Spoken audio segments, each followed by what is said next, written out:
Hola, ¿cómo están? Bueno, me parece que mientras yo me demoré un poco porque había mucho problema, ahora para estacionar fue imposible casi. Justo pasaron un tema muy lindo, espero que ustedes hayan escuchado. Y que en un momento una parte de la letra también está relacionado con esto, ¿no? Cuando dice tal vez llegué tarde.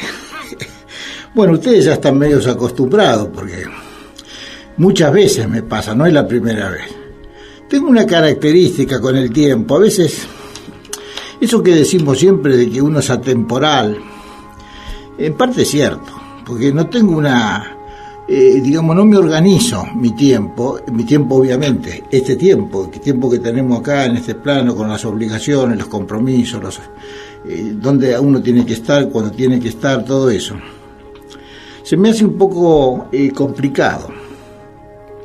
Pero no complicado porque lo sea, sino que me obligaría a mí a tener un cambio de actitud importante, que yo creo y sostengo que muchos tienen razón cuando me dicen, bueno, pero hay que hacer un esfuerzo. Pero bueno, me he arraigado tanto en el tema de vivir así de esa manera un poquito, ¿cómo podríamos decir?, dándole más importancia no tanto a lo que tengo que hacer, a la cosa, lógica, obligada, pactada, sino siempre a lo que aparece como que bueno, lo que va sucediendo, lo que es, no tanto lo que me imagino que va a ser. Y entonces en ese juego de lo que es y de lo que me imagino y qué sé yo, por ahí sin querer pasan estas cosas, ¿no? Bueno, así que hoy es una jornada diferente porque nos encontramos después de un tiempo. La vez pasada no tuvimos la posibilidad de encontrarnos. Hubo un problema, con la radio en el sentido de no salir al aire. Y bueno, estamos atrasados un poco una semana en la información y en los comentarios. Porque un poco lo que yo quería hablar primero era un poco lo que había pasado el miércoles 23. Ya ahora pasó más de una semana de esto. Pero bueno, me parece interesante, porque no es tanto tiempo. Pero sí es muy valioso rescatar ese momento compartido, ¿no es cierto?, que tuvimos en un bar ahí en Palermo, en el que fuimos ya 2 veces, ¿no? Y que probablemente sigamos en el mismo lugar, porque hemos encontrado la forma ya. Es como que, qué sé yo, nos estuvimos probando varios pares de zapatos y parece que el último es el que nos iba mejor, estábamos más cómodos. Entonces, bueno, vamos a ver si ahora para junio, probablemente, yo ya tengo la posibilidad de repetir ahí la reunión, no hay problema, con la gente del lugar y el lugar mismo y la gente que nos hemos reunido. Nos hemos sentido muy cómodos, pero cómodos no solamente en un sentido físico, ¿no? Se dio un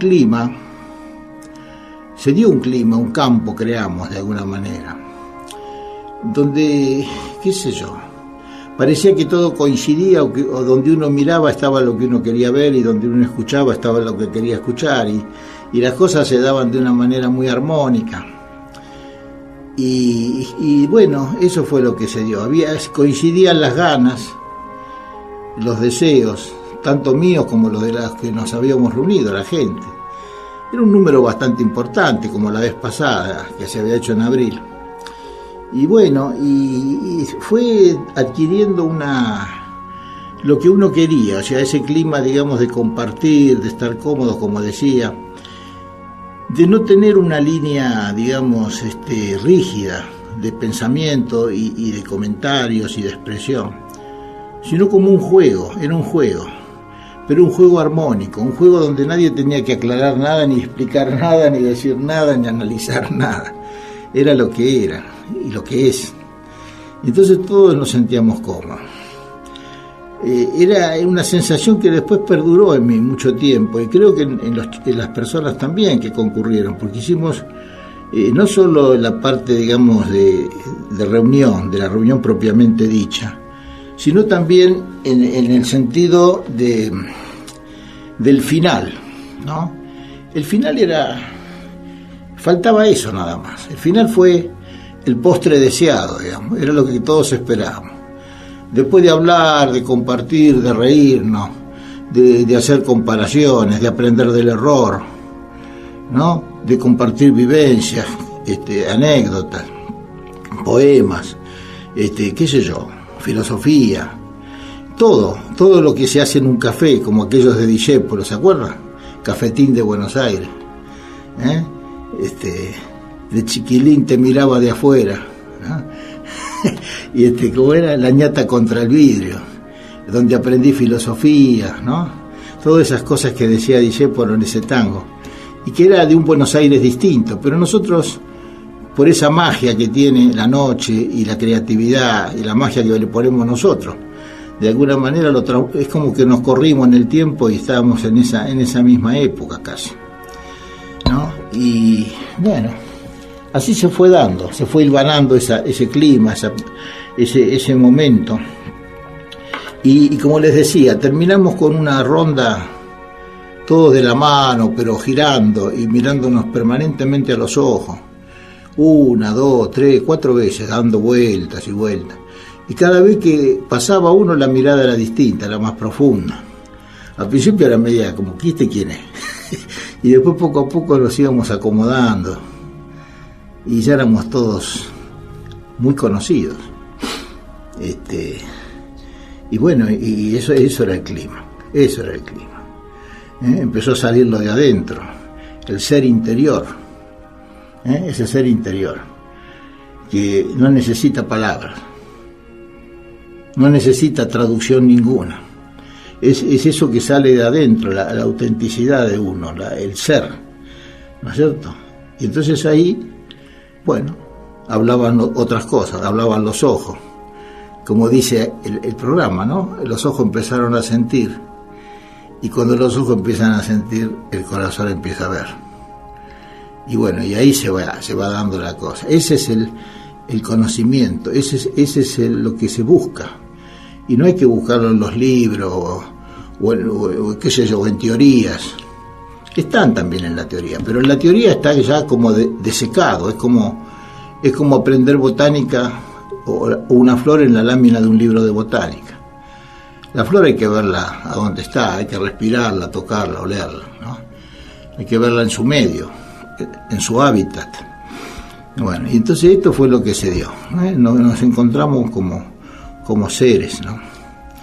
Y bueno, y ahí surge solo, no hay que hacer nada. Uno se queda ahí y surge solo. Vienen los abrazos, esas manos que se agarran y bueno, y nos volvimos únicos, únicos, porque es verdad eso. Somos holísticos, o sea, todos tenemos las mismas características, las mismas cosas. Nacemos, morimos, tenemos familia, amigos, soñamos, qué sé yo, nos reímos, amamos, perdimos, qué sé yo, ganamos. Todo lo que es una persona, pero al mismo tiempo somos cada uno singulares, cada uno es distinto. Nadie va a poder ver el mundo con mis ojos, ni nadie lo va a poder sentir con mi corazón, Eso es personal, individual. Bueno, eso se funde en un momento, ¿no? Con lo colectivo, con todo, con lo que nos pasa a todos. Y bueno, y en ese momento la situación se transforma en algo así, ¿no? Bueno, fue muy lindo, realmente muchos después que me hablaron me dijeron lo que habían sentido en ese momento, ¿no? Y bueno, así fue. Todo un suceder pero hilvanado, un suceder de coherencia, ¿no? Muy lindo, muy lindo. Y bueno, esto marca una cosa importante. Yo creo que en mí, por lo menos, y los que estuvimos ahí en esa reunión, como en la anterior también, pero esta fue distinta, porque aprendimos de los errores de la otra. Es decir, ya no era una cosa tan mecanizada, qué sé yo, que dependía de factores externos, no, esto éramos puramente nosotros. Y estábamos cerca y nos podíamos ver a los ojos cuando estábamos hablando, charlando, nos pasábamos el micrófono. No, fue muy lindo realmente, muy lindo. Entonces, esto crea varias cosas. por un lado, fue como una introducción, un preparatorio, un anticipo de lo que vamos a hacer el 24 de junio, allá en la calle Rocamora, la famosa calle Rocamora. La calle cuando nos empieza a ver venir a nosotros cambia. Parece que todo está distinto, ¿no? Aparecen, qué sé yo, colores nuevos, sensaciones nuevas. No sé, parece que nos está esperando, porque se va haciendo esa fusión.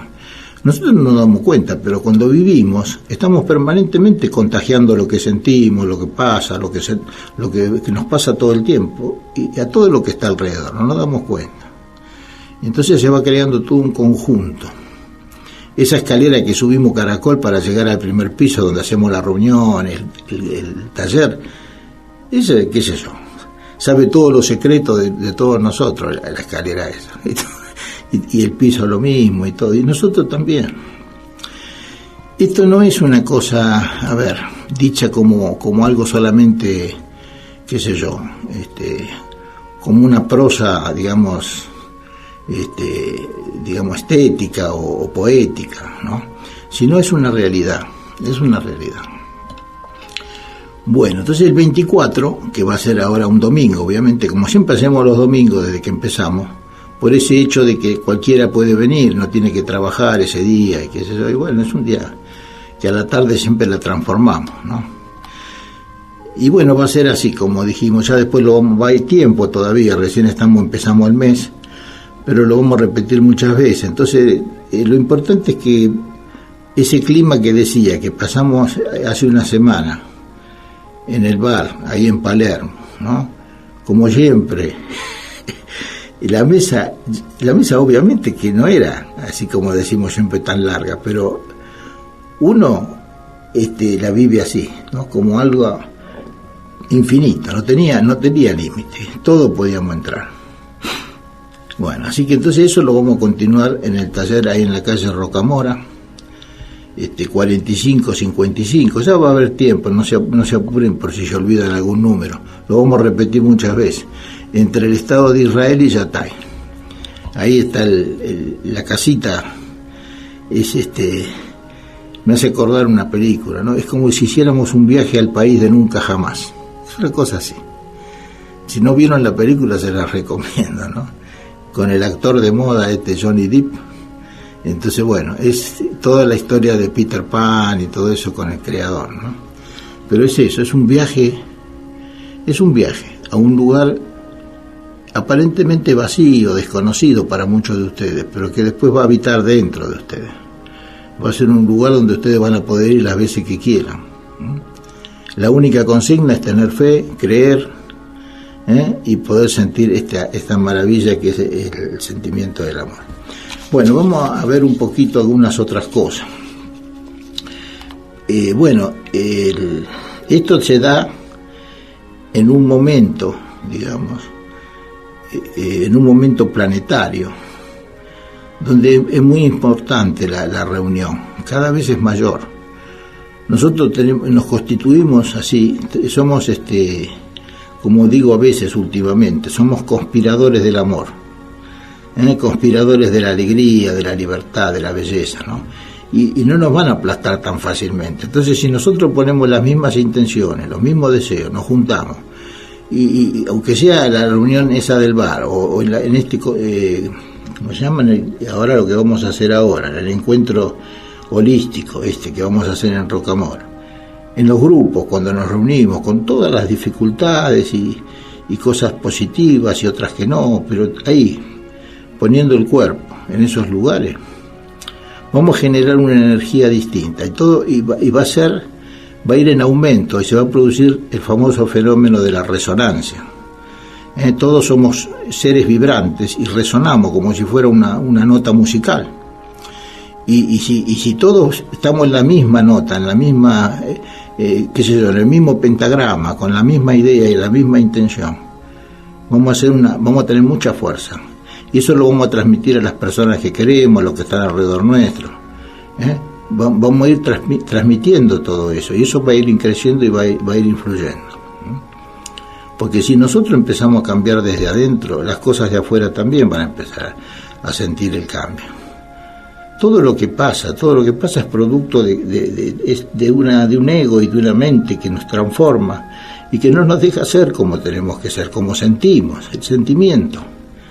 No nos dejan salir el sentimiento. Bueno, entonces esta sería un poco la idea. Bueno, eso con respecto a lo de la reunión del 23, que vuelvo a repetir, todas las personas que participaron, les quería decir, yo todavía no me pude comunicar con la mayoría, pero tengo todos los teléfonos y todos los mails de las personas que fueron, así que a partir de este fin de semana me voy a comunicar con todos, un poco para agradecerles directamente ese momento compartido, y después para toda esta preparación para seguir trabajando en esa línea. Ojos que sienten, corazón que ve, sale de la radio, sale del consultorio, se va a instalar afuera, en la calle, en el bar. Vamos a hacer una cosa así, se invierte, no va a venir el paciente a pedir turno al consultorio, sí, lo puede hacer, pero vamos a ir nosotros, porque la necesidad es mayor que solucionar un problema individual. Es muy importante esto de poder trabajar juntos. Bueno, a ver un poquito. Vamos a ver algunas cosas sueltas. Y te anoté una cosa que parece una pavada, porque en un momento puse así, no estaba anotando. Digo, hago lo mejor, lo más conveniente, sin haberlo planificado mentalmente antes. Acuérdense siempre eso. Por eso llegó tarde. Bueno, pero entonces, sin haberlo planificado, hago algo, ¿no es cierto? Que yo creo que es lo más conveniente de esta manera. Y decido hacerlo, algo que no estaba, como digo, previsto. Pero después de hacerlo, evalúo que fue bueno hacerlo. Y que fue bueno hacerlo antes o después de otra cosa. O sea, por ejemplo, qué sé yo, voy por una calle. El otro día tenía el reloj, la pulsera de reloj media floja, está todavía así.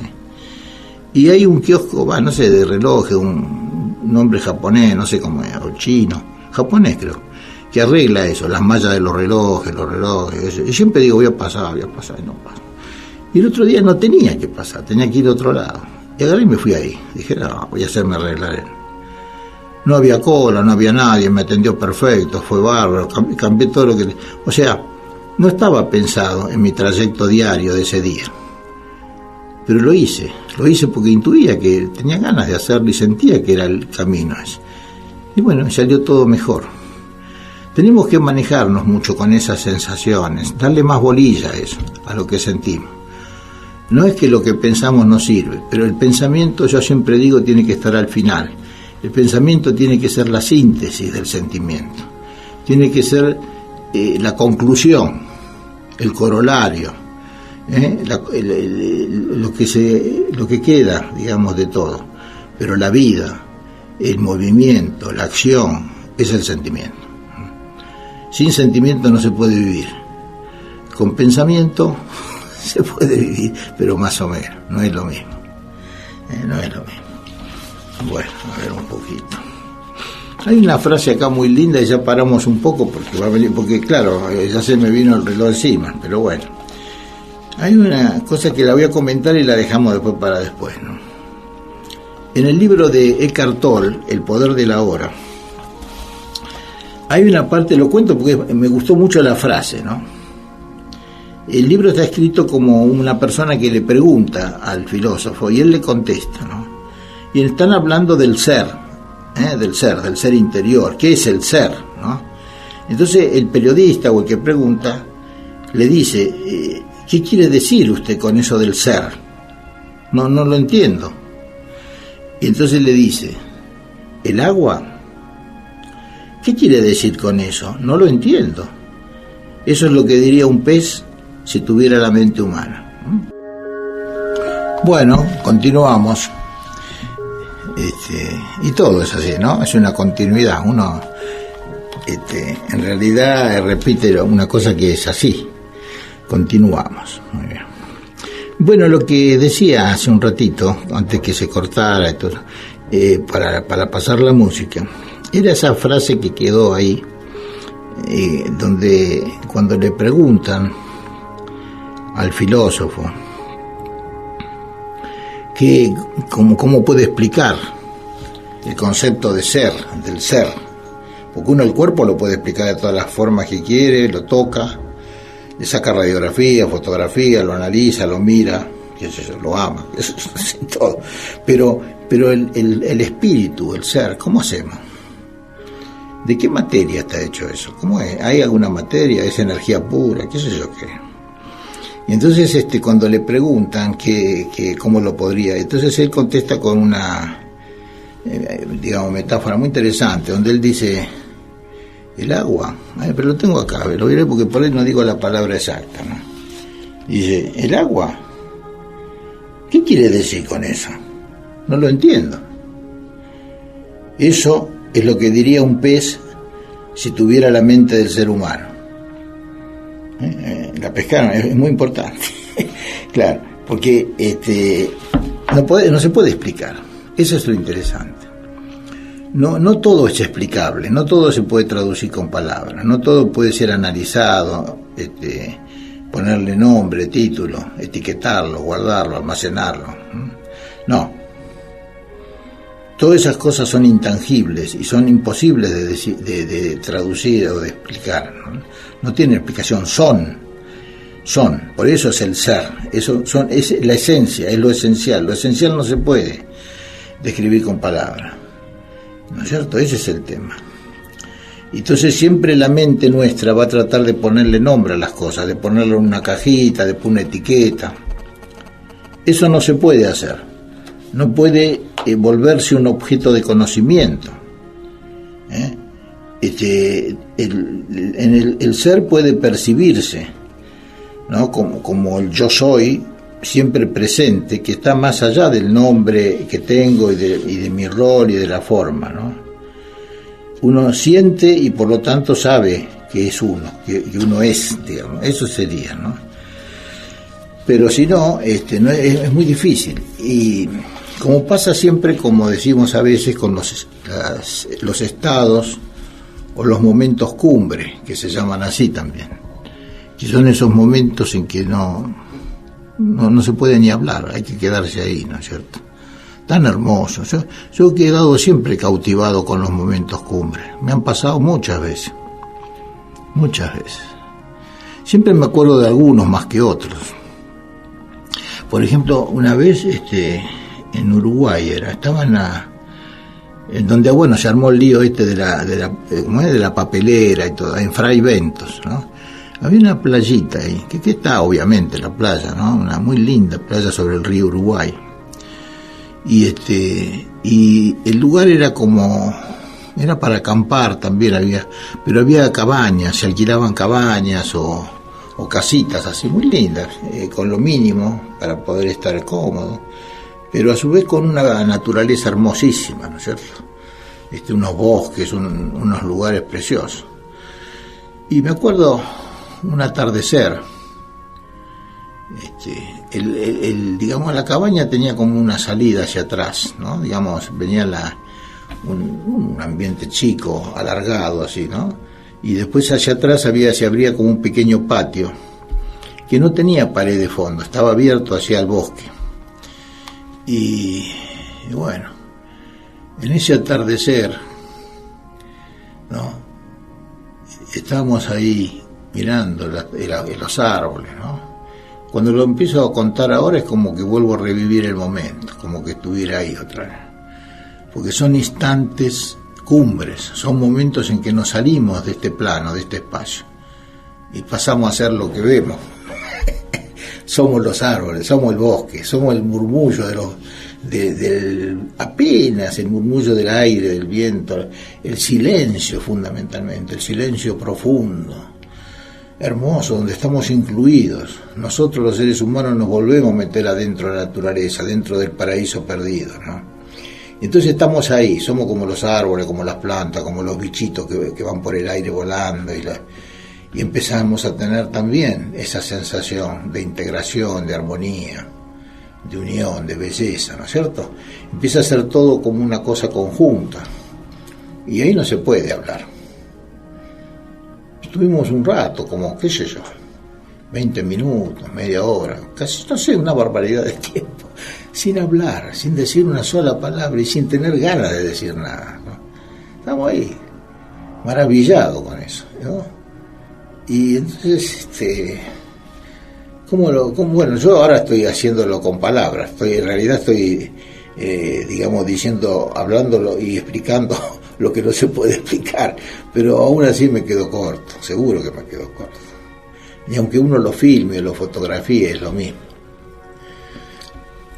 Entonces todo pasa a ser una unidad, ¿no es cierto? Todos los elementos son seres. Y el silencio sobre todo, ¿no? La quietud y el silencio. No se puede uno mover ni hacer nada, hay que quedarse ahí. Qué lindo, ¿no? No se puede en la radio hacer eso.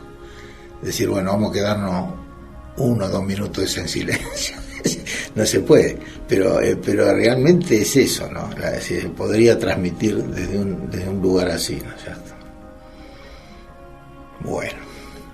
Y bueno, está también la descripción famosa, esa hermosísima que hace Hoyo cuando habla de lo mismo, ¿no es cierto? Entonces, que cuando él era niño, que ya lo hemos comentado acá, ¿no es cierto? Que se iba a un arroyo cercano, iba bien temprano a la mañana, decía él, cuando no se sentía ruidos todavía, ni nada, un silencio. Y él se quedaba ahí, en la orillita del arroyo, del río, y se quedaba ahí sentado en la arena, en silencio. Horas. Y después llegaba a la casa y la madre le decía, ¿dónde estuviste? ¿Qué estuviste haciendo? Y él decía, oye, no sabía qué decirle, nada le decía. ¿Cómo nada? Dice, si ya te has ido como unas 2 horas, ¿cómo no has hecho nada? Y yo decía, y sí, la verdad, no había hecho nada. En el sentido de hacer, de hacer algo concreto. Pero ¿cómo le podría explicar a la madre eso? Todo lo que había sentido, la belleza, los primeros cantos de los pájaros, cuando empieza a salir el sol, bueno, todas esas cosas, ¿no? Me hace acordar una imagen así muy de la mañana y todo el amanecer, un versito de un poema gauchesco, digamos, ¿no? De Hilario Scasubi, que en un momento habla del mar y le dice a otro, ¿no? ¿Sabe que es linda la mar? La viera de mañanita cuando apenas la puntita del sol empieza a asomar. Es una belleza, ¿no? Esa cosa dicha con las palabras de todos los días, no es ninguna frase estética especial, ¿no? Pero nos llena, nos hace ver lo mismo, ¿no? Bueno, así que en los momentos cumbre pasa eso, ¿no? Lo que estamos hablando con el ser también. Entonces, el pez, ¿qué me habla del agua? ¿Qué es el agua? ¿Qué es eso? Yo vivo ahí, vivo sumergido en el agua. El agua es lo fundamental que me mantiene, ¿no? Y bueno, y eso es lo que nos pasa a nosotros, ¿no? Y no hay que traducirlo ni decirlo, digamos, queriendo explicarlo. Eso sería la idea. Por ahí contarlo así, como si uno lo estuviera pintando, viendo, sintiéndolo desde ese lado, se puede. Pero buscarle una causa, un origen, no, eso no. Bueno, muy bien. Me gustaría, bueno, yo siempre digo lo mismo, a veces tenemos suerte, a veces no tenemos suerte. La idea de que alguno me haga un comentario de algún momento así, ¿no? Porque es importante. Bueno, otra cosa que, no sé, quería seguir así con esto. Yo estoy mirando hacia algunos pequeños apuntes que traje así, ¿no? Y me parece un tema, ya es más para pensar un poco, en el sentido de que es una problemática, digamos, que está pasando, que sucede, y que encontré acá un enfoque que me pareció muy interesante, que se refiere a las problemáticas de este nuevo siglo, digamos, que se da en todas las en cualquier aspecto, por ejemplo, tanto a nivel de crisis ambientales, como el tema de la violencia, como el tema de, qué sé yo, la destrucción del tejido social, qué sé yo, temas como el tema del agua potable, determinadas cambios de obligatorios, migraciones forzosas, el tema de la pobreza, en fin, distintas situaciones que son problemas globales, son problemas del siglo, van hacia todo el planeta, apuntan a todas las naciones y los pueblos. Y entonces, ¿cómo lo abordamos eso? Esa sería un poco la idea del tema. Y que concluimos, ¿no?, de que esos problemas que son tan amplios y que afectan a todo el mundo, es muy difícil abordarlo desde una disciplina sola, individual, ¿no? Y entonces lo que tenemos que buscar es el enfoque transdisciplinario.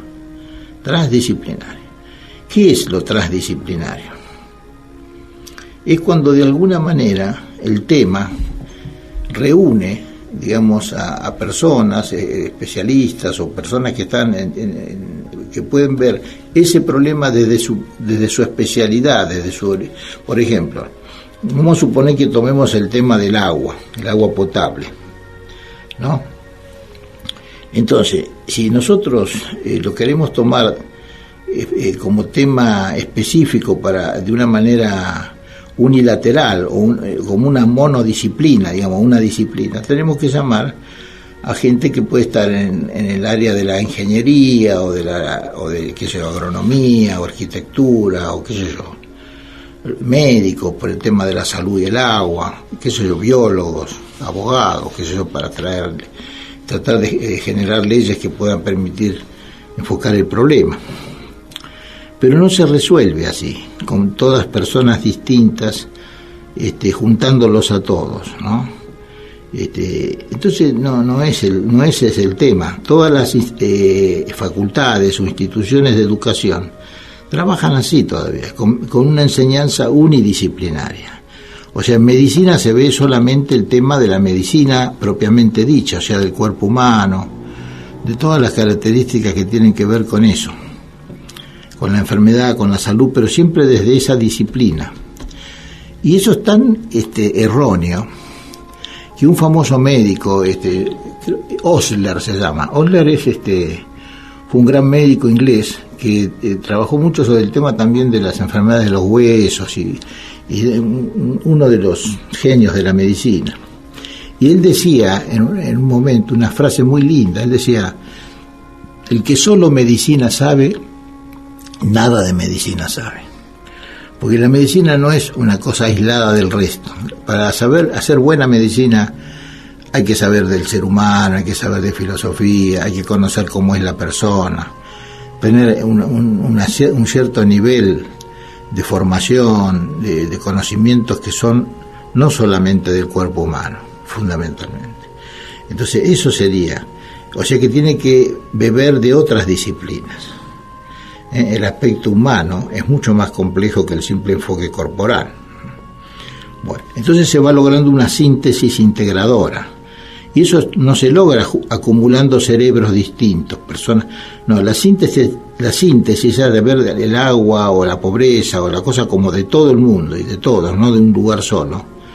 Esa visión, digamos, integrada, tiene que estar ya en cada uno de los cerebros que se juntan. Y para eso es necesaria que haya una formación en la enseñanza superior, universidades, etcétera, orientada de otra manera.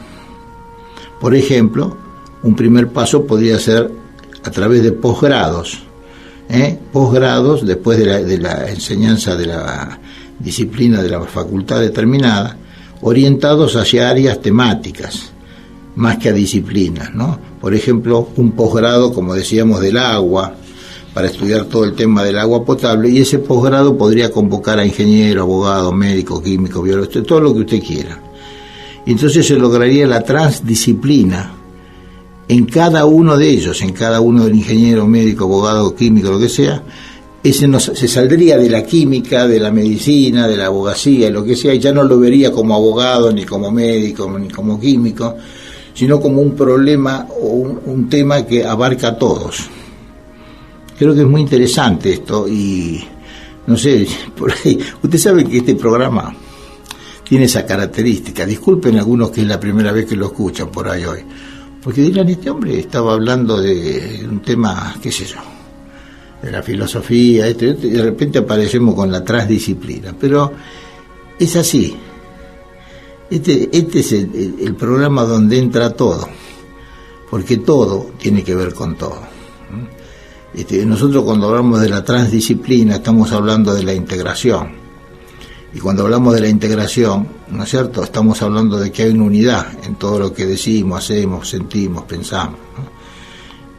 Y entonces no está separado, pero quería aclararlo. Entonces se toma un tema, por ejemplo, en este caso decíamos el estudio del agua, no desde el interés de cada especialidad, sino como fenómeno integral. Las primeras universidades que existieron antes del Renacimiento, por ejemplo, empezaron como facultades que decía de facultad de medicina, filosofía, teología y derecho, por ejemplo. Entonces la facultad era para casi todos los conocimientos, y los académicos, los profesores, eran abarcativos, abarcaban mucho en sus conocimientos. Ya no quedan profesores de ese tipo. Yo tuve la suerte de tener uno de los últimos en medicina cuando fui alumno del doctor Florencio Escardó, porque él era un hombre que era así, enciclopédico, y no solo hablaba de medicina, de pediatría, sino que nos daba unas charlas fantásticas sobre ética, sobre cómo tiene que actuar el médico, cómo era el comportamiento del médico. Ustedes saben lo que es ser médico, decía. No, eso no se aprende más. Eso lo tiene que enseñar un maestro, no un profesor de materia. Entonces esto es lo que hace falta, integrar el conocimiento. Y sobre todo más ahora, en esta época donde el avance impresionante de la tecnología y de los conocimientos científicos nos ha ido separando cada vez más. Y entonces hay especialistas, pero especialistas en aislamiento, están aislados. Por ejemplo, en traumatología, en medicina, hay especialistas de codo, hay especialistas de rodilla, hay especialistas de hombro. Y bueno, saben del hombro, pero cada vez vamos más para atrás. En lugar de integrar, de abarcar, de tener un conocimiento más amplio, y que yo cada vez más chiquitito, pero sí especializado. Son partes separadas. Cada vez estamos más divididos, ¿eh? Y entonces eso es lo que está pasando. Miren, en el informe que yo leí hace un tiempo, dice que la especialización se fue haciendo cada vez más hasta llegar en la mitad del siglo pasado, el siglo XX, a ver 1.100 disciplinas de especialistas. 1.100. Entonces, es como si todo estuviera cortado, atomizado. Entonces uno puede ser competente, el mejor especialista en plomería, por ejemplo, pero no puede abarcar otras cosas. O sea, son especialistas de un lugar chiquitito, local, pero no tienen conexión con las otras disciplinas. Entonces, si uno no logra eso, no hay integración, no hay conocimiento. Bueno, esto de la transdisciplina es interesante. Habría como una pirámide, lo voy a decir más o menos rápido, otro día lo vamos a trabajar con más tiempo. Imagínense una pirámide con la base hacia abajo, obviamente. Y entonces en la base se refiere a lo que es, al mundo como es, a lo que existe. Después viene un segundo nivel yendo hacia el vértice, que es lo que somos capaces de hacer con lo que es. El tercer nivel sería qué es lo que queremos hacer. Y el nivel más alto, el superior, se refiere a cómo lo debemos hacer, cómo lo queremos hacer. Es un nivel ético, de valores. No es que se hace cualquier cosa porque así yo me lleno de plata y me gusta no, todo tiene una ética, un sentido, si no, no se puede hacer. Entonces pasamos de lo que es a lo que podemos hacer, de lo que podemos hacer a lo que queremos hacer, y después cómo lo tenemos que hacer, cómo lo debemos hacer. Pasamos de lo empírico a la propuesta, a las normas y después a los valores. Bueno, es un tema muy lindo para desarrollarlo, pero el tiempo va marcando cosas. Y bueno, siempre me gusta terminar con poesía, ¿sí? Y entonces voy a decir algunas mías que tengo acá en un libro. A ver. Este es un poema que ya lo he leído en alguna oportunidad, pero me gusta. Tiene que ver se llama Ahora. Y entonces son preguntas.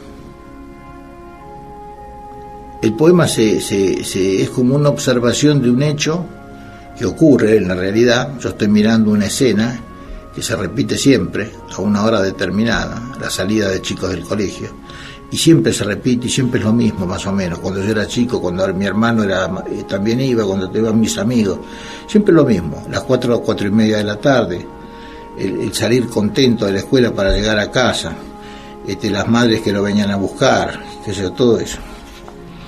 Entonces yo, en base a esa escena, puse así: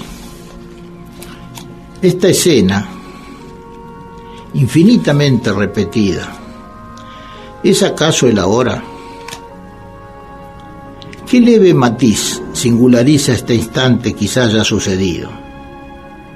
¿Soy yo el que estoy siendo? ¿O el que hace y deshace sin haberlo previsto similares proyectos, repetidos destinos? ¿Será mi forma actual la consolidación en el tiempo de sucesivos momentos iguales? ¿Hubo algún gesto precursor, algún comienzo vivido y olvidado? ¿Qué hecho o sentimiento detiene lo incesante, coagulando la forma, generando el presente? ¿Es lo nuevo lo viejo? ¿Es lo externo lo interno? ¿Es lo visible, acaso, solo precipitación de lo invisible? Este final me gusta mucho, porque yo siento que es así, que lo visible no es nada más que la precipitación de lo invisible. Bueno, hoy terminamos así la tarde, no hubo llamado, pero yo lo siento. No siento la voz manifiesta y todo, pero yo siento que estamos comunicados, que hay algo que se puede hasta tocar, y que, bueno, es invisible. Y después, bueno, cerramos recordando siempre, ¿no?, que este programa se repite así como fue hoy, el domingo a las 21, y están todas las repeticiones a las 2 de la mañana para los trasnochadores, mis queridos amigos soñadores. Digo uno cortito de un sueño, pero muy cortito. Guangzhou soñó una noche que era mariposa. A la mañana, cuando despertó, nunca más pudo saber si era un hombre que había soñado ser mariposa o era una mariposa que estaba soñando ser hombre. Nos vemos a la próxima. Chao.